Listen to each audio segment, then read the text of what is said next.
Let's try.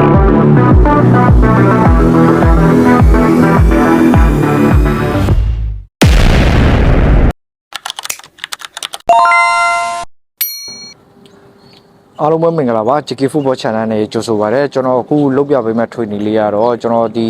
လေကားကိုအတုံးပြုပြီးတော့ကျွန်တော် exercise လေးကျွန်တော်လုပ်ပြပေးမှာဖြစ်ပါတယ်ဒီလေကားဘာအတွက်အကျိုးပြုလဲဆိုရင်ကျွန်တော်တို့ခြေထောက်အတွက်ပိုင်းလေးခြေထောက်တွေပိုမြန်လာအောင်ကျွန်တော်လုပ်လို့ရမယ့် exercise လေးကိုကျွန်တော် share နဲ့လုပ်ပေးမှာဖြစ်ပါတယ်ကျွန်တော်တို့ချက်လောက်